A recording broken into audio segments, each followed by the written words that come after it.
নমস্কাৰ বন্ধু বান্ধৱীসকল সকলোকে আজি নতুন ভিডিঅ'টিলৈ স্বাগতম জনালোঁ। আজি বিশেষ কাৰণত আপোনালোকৰ মাজত আহিব লগা হ'ল। বহুতে মোক কুৱেশ্যন কৰি থাকে সেই বিষয়ৰ ওপৰত। সেই মূল বিষয়টি সম্পৰ্কে আজি আপোনালোকৰ মাজত আলোচনা কৰিম। বহুতে কুৱেশ্যন কৰি থাকে যে মহাবিদ্যালয়ৰ সহকাৰী অধ্যাপক পদৰ বাবে কি কি যোগ্যতা লাগে। তো সেইটো কুৱেশ্যনৰ কাৰণে যিসকলে কুৱেশ্যন কৰি থাকে তেওঁলোকক উত্তৰ দিয়াৰ বাবে আজি মই এই ভিডিঅ'টি প্ৰস্তুত কৰিছোঁ। আৰু যদিহে আপোনালোকৰ এই ভিডিঅ'টিৰ পৰা উপকৃত হয় তেন্তে আপোনালোকে লাইক কৰিব, শ্বেয়াৰ কৰিব আৰু আমাৰ এই ইউটিউব চেনেলটি ছাবস্ক্ৰাইব কৰি ৰাখিব, যাতে আপোনালোকে আগন্তুক যিখিনি ভিডিঅ' আহে সেই ভিডিঅ'বোৰ সহজতে লাভ কৰিব পাৰে।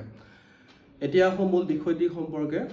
যিহেতু বহুতে কুৱেশ্যন কৰে এছিষ্টেণ্ট প্ৰফেচাৰ হোৱাৰ বাবে কি কি যোগ্যতা লাগে সেই বিষয়ে আলোচনা কৰোঁ।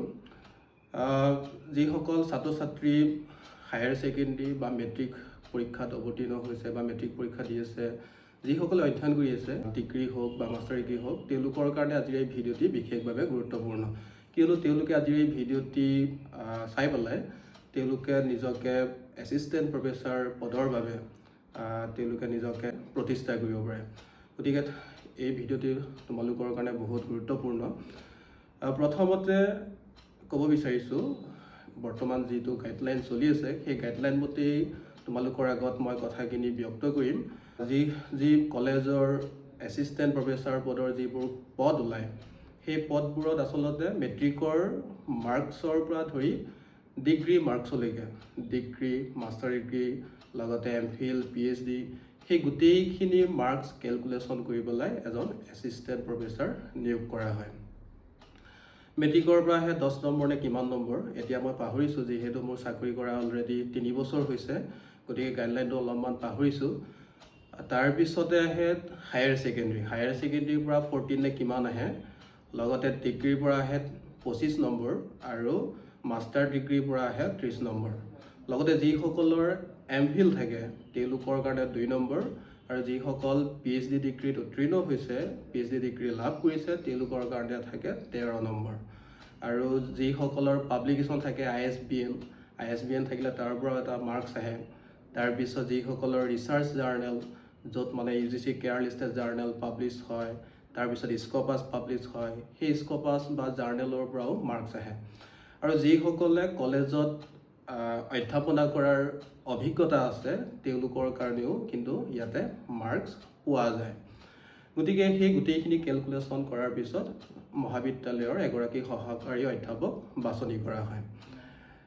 প্ৰথমতে চাই লওক কি কি যোগ্যতা লাগে। প্ৰথমতে তেওঁ মাষ্টাৰ ডিগ্ৰী উত্তীৰ্ণ হ'ব লাগিব, যিকোনো বেকগ্ৰাউণ্ডৰ পৰা, আৰ্টছ, কমাৰ্চ, ছায়েন্স। তাৰপিছৰ নেক্সট কোৱালিফিকেশ্যন হৈছে নেট বা স্লেট পৰীক্ষাত উত্তীৰ্ণ হ'ব লাগিব।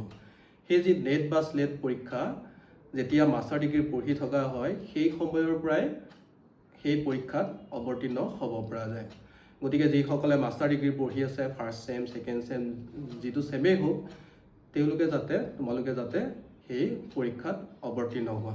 মানে নেট বা স্লেট যিকোনো এটা হ'লেই হ'ল, তোমালোকে নেট উত্তীৰ্ণ হ'ব পাৰা, লগতে স্লেটো উত্তীৰ্ণ হ'ব পাৰা, যিকোনো এটা হ'লেই এছিষ্টেণ্ট প্ৰফেচাৰ পদৰ এপ্লাই কৰিবৰ কাৰণে যোগ্যতা অৰ্জন কৰা।